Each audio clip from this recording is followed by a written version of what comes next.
evening, good morning, good afternoon, whatever it is, wherever you are. I hope you're having a good one.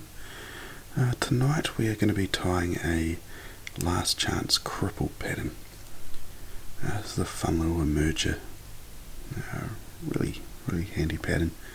They represent mayflies that are just emerging, or they've gotten stuck in their shuck, so they come out of the water. The original one, well, as far as I could find, was tied by a guy called Bob Quigley. Usually used deer or elk hair for the wing. This variation, I believe, was designed by a Renee and Bonnie Harrop out of Idaho, and using a CDC wing. It's a bit of a difference.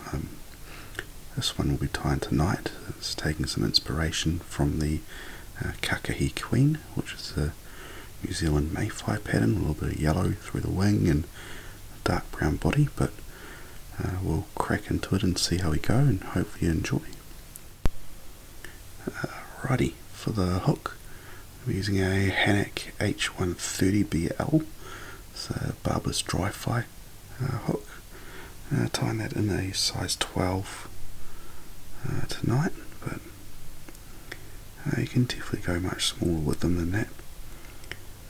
And as tends to be the way, more often than not, I'm using the Semperfli Nano silk in 30 denier in brown. Yeah, it really is just my preferred thread. It's strong and fine. It's always handy, but we're just putting that base layer of thread down. You can just snip away your tag end. Right, for our tail, we'll be using CDL. Just a wonderful feather. Lots of barring on it, and just makes a great tailing material. This one I've gone from whiting, but I mean, you don't have to necessarily use CDL. You could use fibres from your Hackle, but you want to make it about the same length as your hook shank, and then just use a little pinch wrap and get that tied in at the end, nice and secure, and just get it tied in.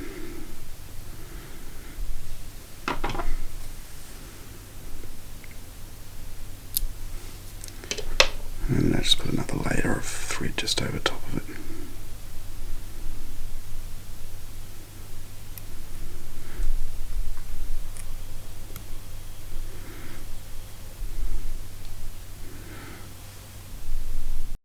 Alright, next up is the SHUCK, and we're just using poly yarn for that, and again it's from Semperfli.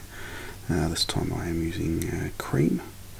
Just cut off a strand of it like that. You really don't need much, like one strand will do more than enough flies. I think I've lost them before I've worked out how many you can actually make with it. I get about 6 or so fibres. I like to keep it a little bit ratty at the end, so rather than snipping them off, I'll tie it in long, just 2 wraps, and you can just shimmy it on back, pull it on back, and eventually it's going to get to the same length that you want to cut it, which in the ballpark of about a third to a half of the tail length. And once that's you're happy with that, just tie it in, get it nice and secure, and get rid of the tag end. Alright, next up we have our Goose Biot. I'm doing that in a dark brown. They come in little stems like that. And you want to pull it off, you don't want to cut it off. And when it comes off, it'll look a bit like that. You can see the little notch in the base of the Biot itself. Just wrap that back here. Don't want to settle up, you just want to tie it in by the tip, which can be problematic, and that they can be quite fragile, but if you soak them a bit first, I generally just use a bit of water. Yeah, but there's a few other ideas out there for what you could use, but that works for me. You want to tie it in so that notch in the base of the feathers facing towards the eye. This helps to make sure that the little ridges along that biot are facing the right way. And we're just going to wrap it on up. Just take your time and make sure it's even. You sort of want it coming up so that little ridge just going over the top of your last wrap. And it's going to give that nice segmented look of a mayfly hatching stuck in the surface. And again, this is a bit bigger than you may want, but you can tie them down nice and small, and it's a bit of an odd length, that one, for the wraps, but just get it all secured in once you've got it as far forward as you can. You're going to run out of, at least on this side's hook, you're going to run out of Biot before you run out of hook, and we'll just secure that in. To just make sure I've got plenty of wraps around there, just really making sure it's stuck in there. Take your scissors,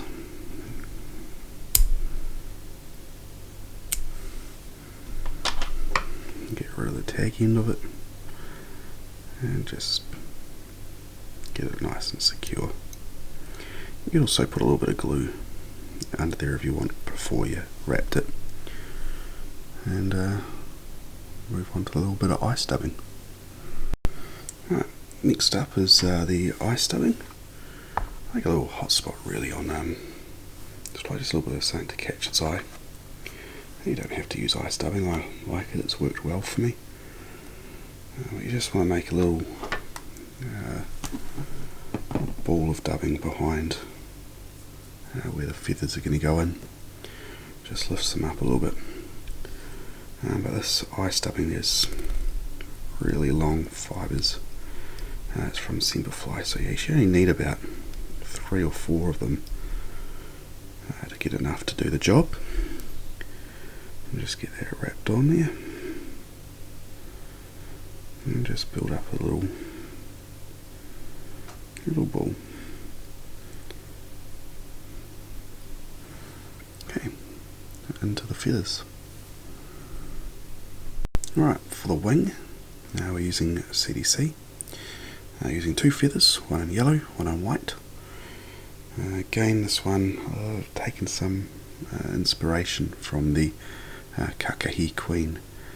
I'll try to say it right, but the Colobriscus humoralis. It's a mayfly here that comes out early in the season, around October, November.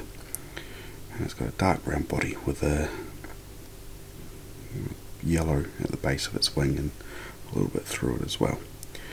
But you're going to take those 2 CDC feathers and just get them all lined up together. Pull some back at your tying point, and then we're going to wrap once, twice around there, which will allow us to slide the feather back and build up that wing. And it's just going to stick out about half the shank length out the front there, and just get it tied in and get all nice and mixed up the front there. Just try to keep an eye on it so you got room to tie off at the very end. I'll go back to the start, and then what we want to do is just lift these feathers up and snip it off with a little bit sticking out the back there. And you can kind of hopefully just see there's that little dash of yellow through it. Alright, into our hackle. We use a grizzly saddle from whiting. You just want to get rid of some of the fibres off the bottom. I'll take them off the bottom half as well. The CDC, don't need a whole lot of hackle to keep it afloat. Just keep it dry and you should be good. Just tie it in by that stem. And just try to keep the thread underneath where you're going to be tying as flat as you can. The flatter that is, the nicer or tidier your hackle's going to look. You can clip away the end of the stem, and then we just wrap it around. First wrap can have a few out sticking out the wrong way and what have you, but you can go back and clip them off later if you want, if you're bothered by that sort of thing. And just wrap it forward. Just slowly but surely. You should get about 5 to 8 wraps in that space. And again, that CDC being what it is really going to help the fly float a lot.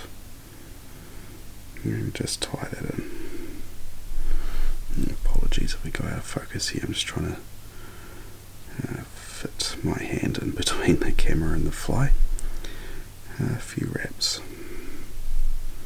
Secure it in, and just a couple more there. And then you can just snip it away.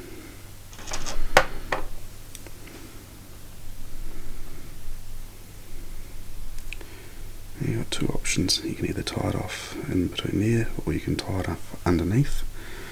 I'll just do it over top for this one, which does put a little bit of a gap in there, but the fish won't mind. You don't need much. Just a few whip finishes. There you go, all done. One last chance cripple.